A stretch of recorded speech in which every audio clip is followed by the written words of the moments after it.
amico Gilberto Pizzamiglio, con cui siamo cresciuti insieme lungo tutti questi anni all'università. Prego Gilberto. Grazie all'amico Mario di questa generosa presentazione. E allora proverei, appoggiandomi su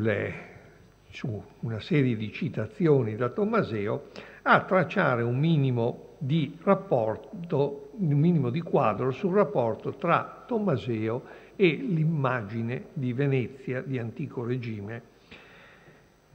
Scorrendo appunto la foltissima bibliografia degli scritti di Niccolò Tommaseo per ricercarvi le principali emergenze riconducibili al tema della sua visione della Venezia settecentesca, credo che si possano individuare due principali direttrici, rappresentate l'una dalla sottolineatura, dal ricordo, dall'evocazione dei tratti peculiari della storia di Venezia,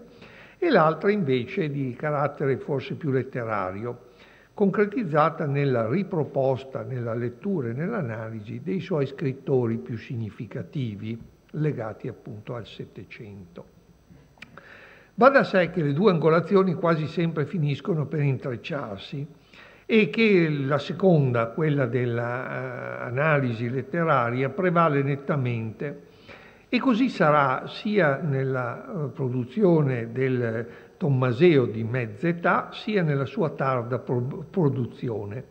E lo è a partire per esempio dal riordino e dalla pubblicazione degli scritti concepiti, redatti, rivisti o rimaneggiati per lo più durante gli operosissimi anni di Corfù, quelli che vanno dal 49 al 54. Anni connotati, come ha rilevato a suo tempo Fabio Danelon, da un fervore nella riflessione e nella scrittura politica e storico-politica, sempre animata da un rigido movente etico, quando non moralistico. Dunque una revisione di scritti che per questi versi che stiamo enucleando troveranno la loro sintesi più ampia nelle oltre 500 pagine della storia civile nella letteraria, pubblicata nel 1872, 2 anni prima della morte di Tommaseo. E il proemio che apre questa opera, questa sua scrittura o riscrittura,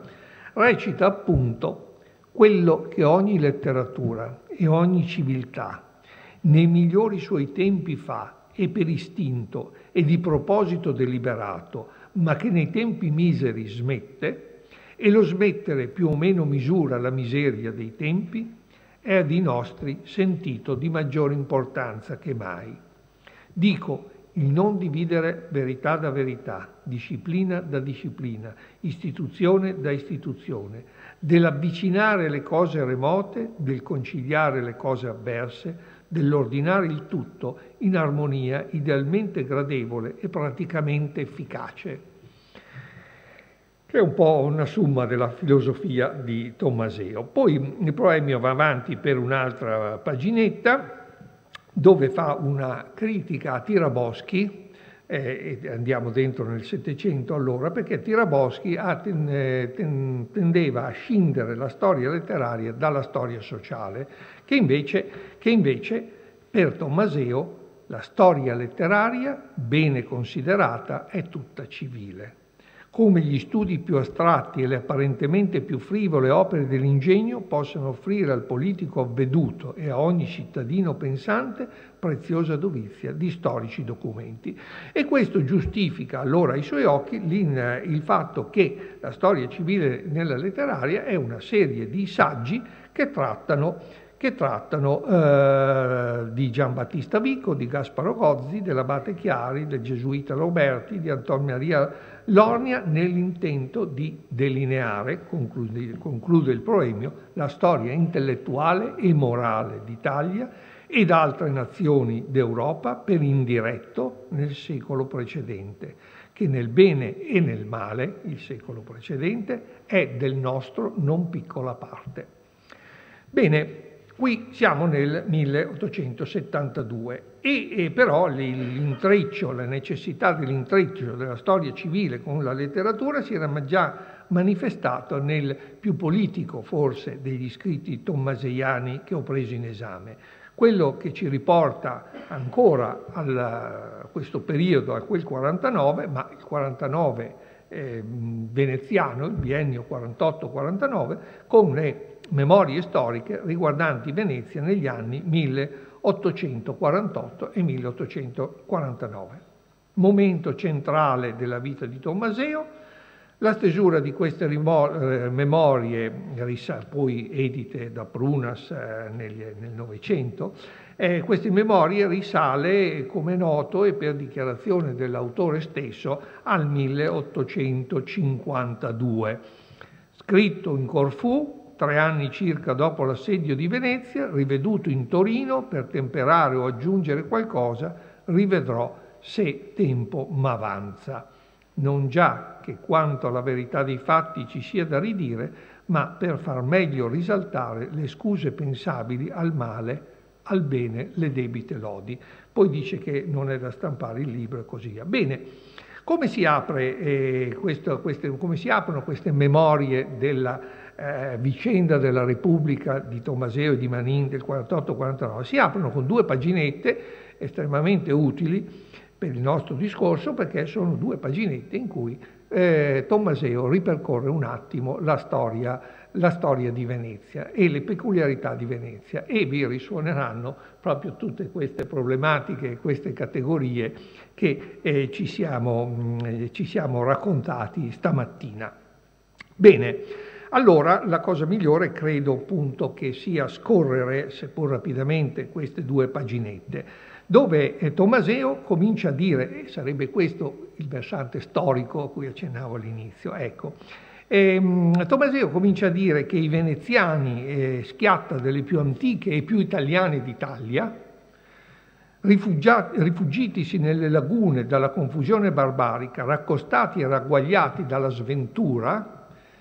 educandosi ai rischi marittimi e ai pericoli della guerra e commisurando l'ardire alle forze, si mantennero per tanto spazio di secoli quanto nessun popolo civile al mondo, esenti da dominazione straniera. Quindi queste sono le peculiarità e la mescolanza della nazione Venezia. Straniero fu sempre a Venezia il nome di re, ma familiari e consecrate da splendidi monumenti le ricordanze delle vittorie riportate nel nome della religione e della civiltà italiana e della europea. Ricordanze che fin nei tempi del decadere si vennero per prove novelle rinfrescando, talché i coetanei di Marco Foscarini, e andiamo giusto nel Settecento, attestavano la gloria insieme e la modestia civile del Morosini peloponnesiaco e via di questo passo. Naturalmente per dire che quella gloriosa Venezia viene risalutata nel 48 e nel 48 si risalutavano il leone levato sugli standardi memori di Cipro e di Candia. Dunque il sentimento italiano era in questa città più sincero e vivente che nella nazione tutta quanta. Lo aiutava il sentimento cristiano e il patrocinio efficace e la gioviale popolarità a proposito dei ceti sociali. Popolarità dei gentiluomini originata dalle tradizioni antichissime e dall'indole della gente e dalla natura dei luoghi, che non consentiva treno rumoroso di cavalli e di cocchi, e poneva tra sovrano e suddito certa uguaglianza singolare. Onde, se il patrizio era più o men che principe, la plebe stessa nella civiltà dei modi teneva non so che della franchezza e della destrezza del gentiluomo, il che non è da vedere nelle plebi di Roma, di Firenze e di Parigi. Le arti sono un'altra eccellenza della Venezia, della grande Venezia, che non hanno peraltro tolto a Dalmazia, Cefalonia, Brescia e al Cadore gli arditi spiriti antichi, cioè il rispetto delle varie etnie che stanno dentro Venezia.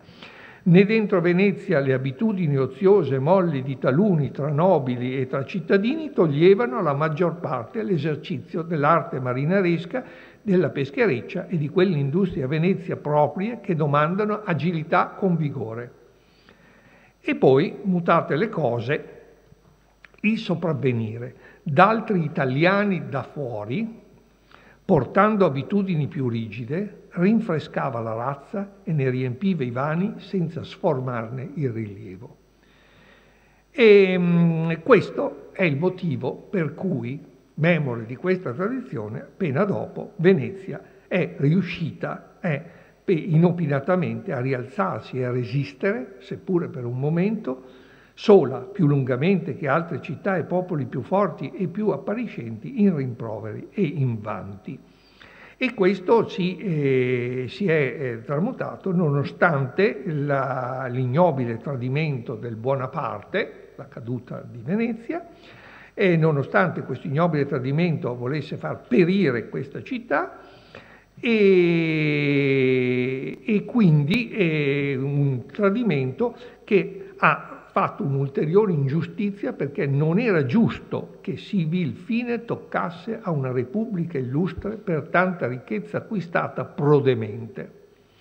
Ed era della provvidenza di Dio che la morta repubblica avesse a miracolosamente risorgere, non per altro che per più onoratamente cadere, appunto la vicenda del 48 e 49. Dunque siamo allora a poca distanza dall'episodio della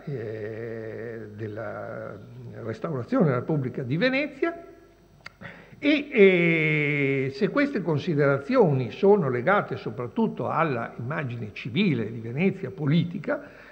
compresa l'ultima porzione settecentesca della sua storia, appena dopo questi anni 52 e così via, Tommaseo concentrerà la sua attenzione sulla vita culturale dello stesso periodo. A dire il vero l'aveva già fatto in uno dei suoi studi critici, pubblicati nel 1843 a Venezia presso il modesto libraio Andruzzi. E gli studi critici di Tommaseo sono divisi in due parti. Nella prima parte la fa da padrone un po' Manzoni, nella seconda parte c'è un saggio che mi pare significativo, è il saggio su Pietro Chiari, il Goldoni, i due Gozzi, i Granelleschi, il teatro e la società veneziana nel secolo andato. Bene, è aperto da una sorta di proemio, adesso interrogo tutti voi dopo aver interrogato il professor Bruni, un proemio sulla battologia, dove si definisce Pietro Chiari come uno tra i più fecondi battologi dei tempi moderni. Sono 3 paginette dove tra il serio e il faceto, si potrebbe dire sullo stile dei Granelleschi o delle polemiche bettinelliane intorno a Dante, si immagina di una conversazione tra Mercurio, Apollo nell'Olimpo, e partendo da Batto, re di Cirene, si dà insomma a Chiari l'etichetta di battologo. Di battologo intendendo la battologia come sinonimo di balbettare, da batta, radice greca batta, e logos, balbettare il discorso. Inutile ripetizione delle medesime parole nel discorrere.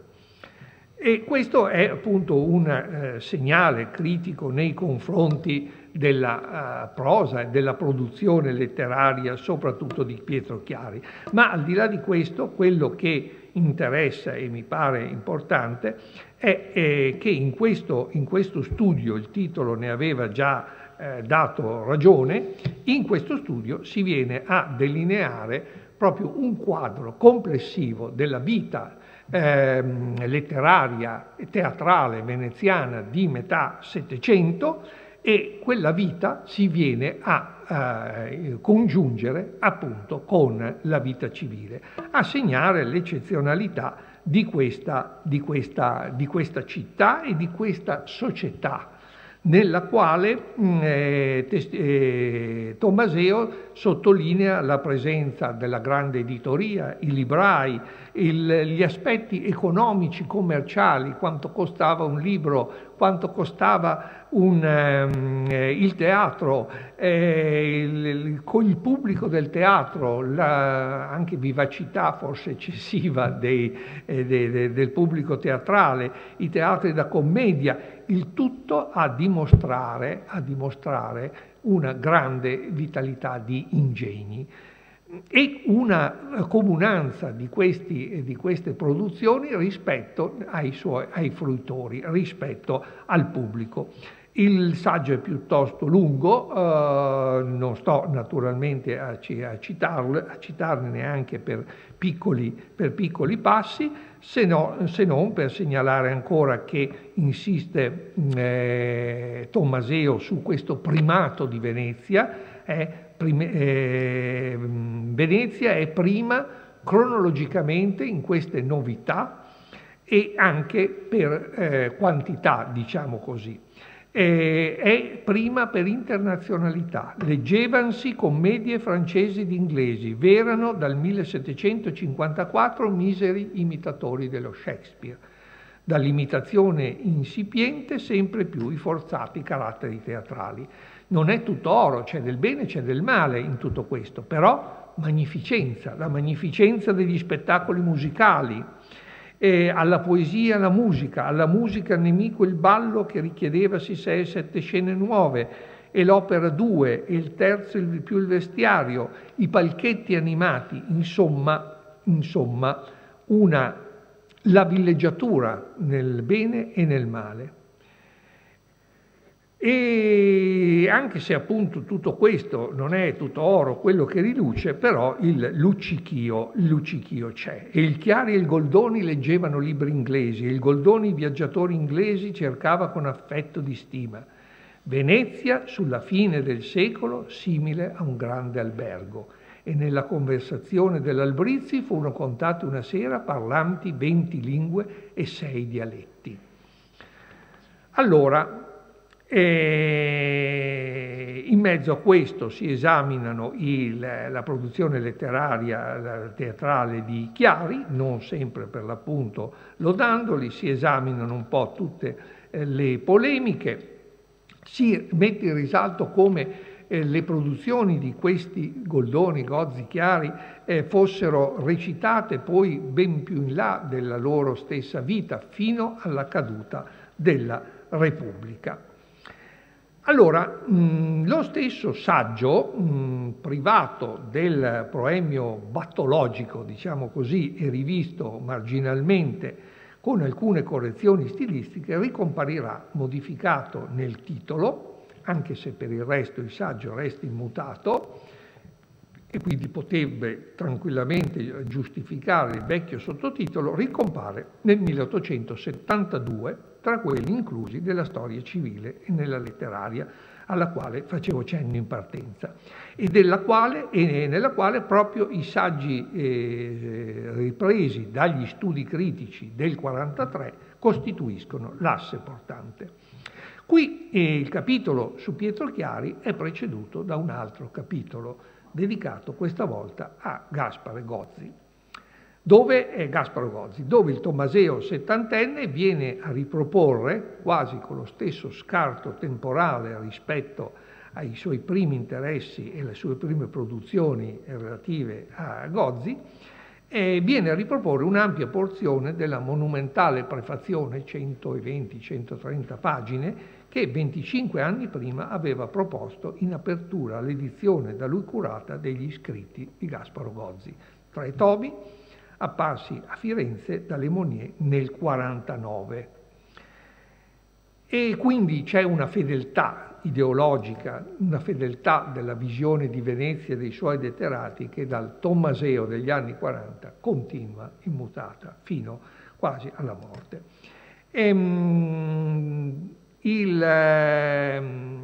Anche il capitolo dedicato a Gasparo Gozzi prende in esame aspetti biografici e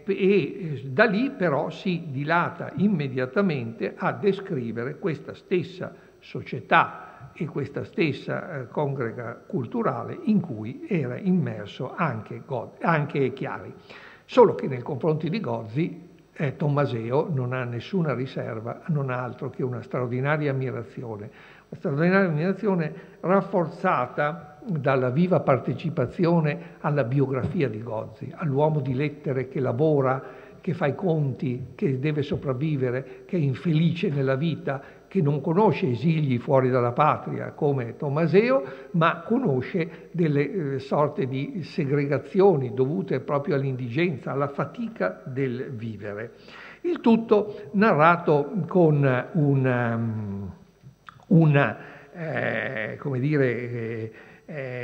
con un alternarsi di pagine seriose, ma anche di passaggi ironici alla maniera per l'appunto della scrittura di Gozzi. E si badi bene come la raccolta dei 3 tomi delle opere di Gasparo coincida con un momento importante anche questo della vita di Tommaseo. Cioè Tommaseo lavora a Gozzi negli anni che precedono l'insurrezione, diciamo dal 43 al 48, e tanto è vero che in apertura, con anche un empito per l'appunto patriottico, Tommaseo ricorderà che di questa prefazione, ragionamento della vita e degli scritti di Gasparo Gozzi, gli appunti furono da me raccolti in Venezia, Roma e Firenze. Fu cominciato a scrivere in Venezia, compiuto nella carcere accanto al Palazzo Ducale, e le bozze furono finite di correggere nella sala del Maggior Consiglio a D 4 di luglio, prima e dopo il momento che l'Assemblea sottomise Venezia alla maestà di Carlo Alberto, re di Gerusalemme e di Cipro. C'è dunque un percorso non solo culturale di Tommaseo che emerge qui, c'è anche un percorso patriottico di Tommaseo. E c'è anche una immagine interessante di come questo lavoro di ricerca e di esplorazione negli archivi delle case patrizie veneziane, nelle pubbliche biblioteche, c'è un tratto forse quanto mai ampio e quanto mai variegato. Si diceva stamane delle professioni e così via. Beh, a un certo momento ovviamente Tommaseo fa una serie di ringraziamento e fa l'elenco delle persone che l'hanno aiutato in queste sue ricerche. Non sto a ripetervelo, ci sono dentro nomi illustri: Emanuele Cicogna, il signor conte Leonardo Manin, il conte Benassù Montanari e così via. Ci sono ecclesiastici, ci sono archivi, c'è uno guardare anche al di fuori da Venezia, fino a Rovigo e fino ovviamente a Padova, per costruire un percorso di analisi letteraria che è un percorso anche di letteratura didattica e morale. In Gozzi Tommaseo vede appunto un campione di letteratura didattica e morale, testimoniata appunto dalle pagine della Gazzetta Veneta che mette nella sua scelta, dai sermoni, dalle lettere diverse, a questo rimane ovviamente fedele, non solo perché poi viene ripubblicata tale quale questa grossa silloge, ma anche perché poi nel 1956 Tommaseo procurerà anche a Napoli per l'editore Rondinella l'Osservatore, cioè scritti morali di Gasparo Gozzi, scelti, ordinati e annotati da Niccolò Tommaseo, una scelta delle pagine dell'Osservatore. Per inciso, qualche anno prima, 1855, era uscito a Venezia, a proposito dei discorsi pedagogici di ieri, Prose scelte dell'Osservatore, un'altra silloge dove non c'entra Tommaseo, ma dove il titolo recita Prose scelte dell'Osservatore ad uso della costumata gioventù, proprio per capire la loro lettura. A sua volta l'attenzione a Gozzi, alla sua figura centrale della sua attività, e insieme questa visione complessiva della vita culturale veneziana d'Ancien Régime affondano le proprie radici in anni ancora più lontani, nella giovinezza di Tommaseo. Gli anni degli studi a Padova, a diretto contatto con personaggi eredi diretti di Gasparo e che quella Venezia avevano vissuto in gioventù in prima persona. E allora quando si viene a parlare nelle pagine di... Sì, sono quegli anni che per esempio Marco Pecoraro, Petrocchi, in altri convegni tommaseiani, adesso non posso dilungarmi, hanno esaminato. Allora, quando nelle pagine di Venezia degli anni 848-49 verrà a parlare di quella Venezia settecentesca, la sua sarà non tanto un'immagine e tantomeno un'analisi solo storico-politica, quanto piuttosto un'analisi culturale e ambientale di questo momento in un luogo unico in Italia, dove, scrive Tommaseo nel saggio su Chiari, e riprendendo un verso della Turca in Cimento, una delle commedie di Chiari appunto, dove Tommaseo scrive che l'abate Chiari, dopo Peregrina, visitò tutta l'Italia prima di posarsi nella, e questo è il verso della Turca in Cimento, cara Venezia, degnevole metropoli e teatro d'Italia. E aggiunge Tommaseo, dove più libertà si godeva che in altra terra. Grazie.